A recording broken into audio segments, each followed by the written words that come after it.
Добрый вечер. В следующих двух эпизодах нашей передачи мы хотим разобраться с Чечней, чтобы ответить на несколько вопросов. В российско-чеченском конфликте особенно бросаются в глаза сопротивление чеченцев, неравный баланс сил, чрезмерное насилие в отношении гражданского населения, упорство российского правительства и армии и абсолютное молчание Запада. Интересно, почему? Сегодня мы рассмотрим чеченское общество и его историю. Следующая неделя с двумя чеченскими войнами и их причинами.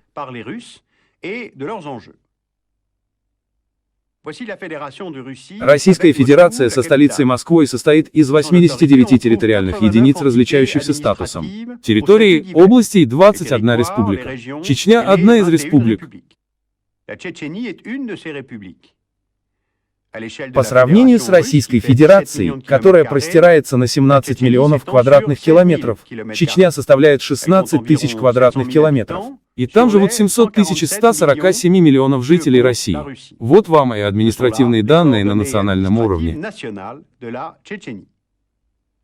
Но как насчет регионального уровня? Это Кавказский регион, сухопутный мост между Черным и Каспийским морями, который ведет из России в теплое море. Однако Кавказ с его пиками более 5000 метров трудно преодолеть. Вот почему это всегда был удобный регион для отступления. Для грузин около 2000 года до нашей эры. Армян в VI веке до нашей эры. Азербайджанских турок в XII веке. И сегодня для борцов сопротивления в Чечне.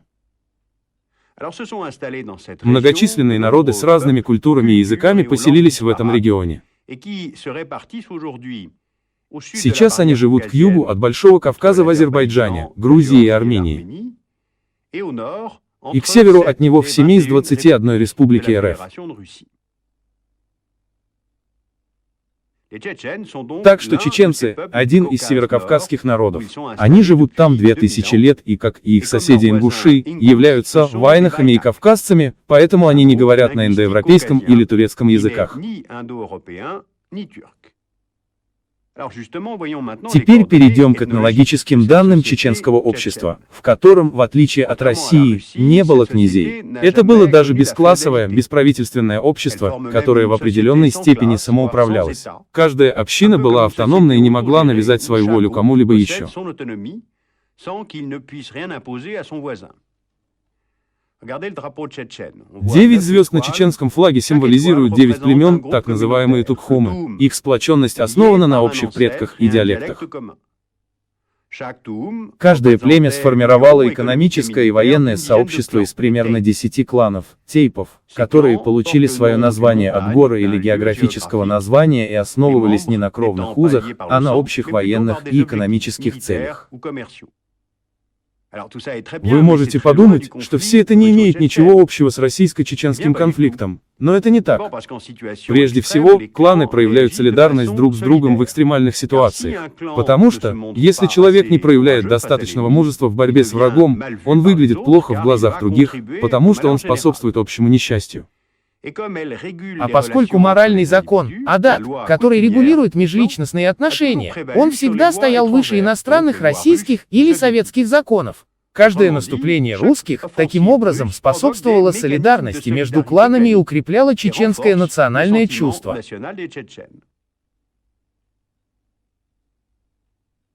Еще одна причина сплоченности чеченцев – их религия.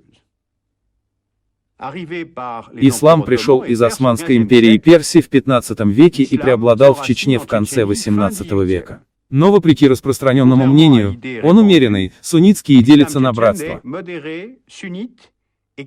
Потому что чеченцы приверженцы суфизма, мистического направления ислама. В Чечне есть два братства – Кадирия и Накшбандия. Два брата одной семьи или два члена одного клана могут принадлежать двум разным братствам. Поэтому братства принимают на себя роль судей в конфликтах. В некотором смысле, чеченское общество формируется противоположными друг другу клановой системой и суфизмом.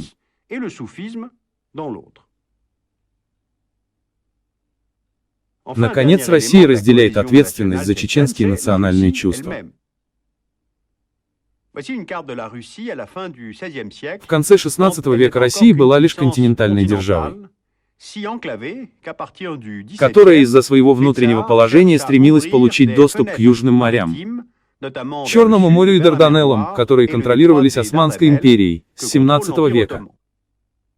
Пересекая Кавказ, российские войска прежде всего искали доступ к теплым морям и не интересовались северокавказскими народами, колонизация которых даже не обсуждалась. Но даже в своей первой кампании в XVIII веке войска Петра Великого и Екатерины Великой были удивлены сопротивлением этих народов. Особенно хорошо известно восстание шейха Мансура с 1785 по 91 годы. А дагестанский имам Шамиль, суфий братства Накшбанди с 1835 по 59 годы. Поэтому для России было важно сломить сопротивление на Северном Кавказе. Народы, живущие там, были теперь вовлечены в чрезвычайно жестокие сражения и почти уничтожены, такие как убыхи. Черкесы были изгнаны или бежали в Османскую империю. А территории дагестанцев и чеченцев были заняты славянскими переселенцами. В 1859 году в Чечне проживало 98 тысяч человек, а русская армия насчитывала 113 тысяч человек. Помимо печального сходства с нынешней ситуацией, у сопротивления Северного Кавказа в XIX веке было три общих знаменателя. Ислам, сохранение независимости, которое до сих пор было доступно всем народам, и языки ислама, арабские и турецкие языки, на которых кавказские народы общались друг с другом. В начале XX века сопротивление северокавказских народов в ходе насильственных восстаний 1921, 1924, 1928, 1937 годов было организовано во время большевистского и советского режима. Затем Сталин попытался нарушить солидарность народов, о порядках и устоях которых он знал лично как урожденный грузин. Его тактика заключалась в том, чтобы разделить административную зону на советские социалистические республики, такие как Грузия и Россия, и так называемые автономные республики, такие как Чечено-Ингушетия, в составе Российской Республики. Черкесы и кабардинцы, имеющие общий язык, были разделены и объединены с тюркоязычными народами в Карачаево-Черкесской республике, с одной стороны, и Кабардино-Балкарии, с другой. Конечно, это кажется сложным, но в конце концов Сталин преуспел в своей тактике. Из-за административного деления мелкие и племенные структуры отошли на второй план, и возникли конфликты между этническими группами. В результате эти народы перестали угрожать российской центральной власти. Но этого было недостаточно для Сталина. По причинам, которые до сих пор не выяснены и под надуманным предлогом сотрудничества чеченцев с армией нацистской Германии, в феврале 1944 года Сталин приказал депортировать чеченский народ в Сибирь и Казахстан. По оценкам, погибло около 200 тысяч человек, треть из 600 тысяч чеченцев. Депортация закончилась реабилитацией чеченского народа только в 1957 году. Эта колонизация и депортация лишили чеченцев их страны и разрушили связи солидарности, что в конечном итоге способствовало возникновению современного национализма. География, история, язык и социальные структуры – все эти элементы стали основой упорного чеченского сопротивления, каким мы его сегодня знаем. Это фон сегодняшних чеченских войн, за исключением того, что Россия больше не ищет доступа к теплым морям, и больше не существует советской идеологии для применения. В принципе, как минимум. Так почему же Россия так жестка с этим народом? Чтобы выяснить это, на следующей неделе мы хотим постараться максимально разобраться в российской позиции.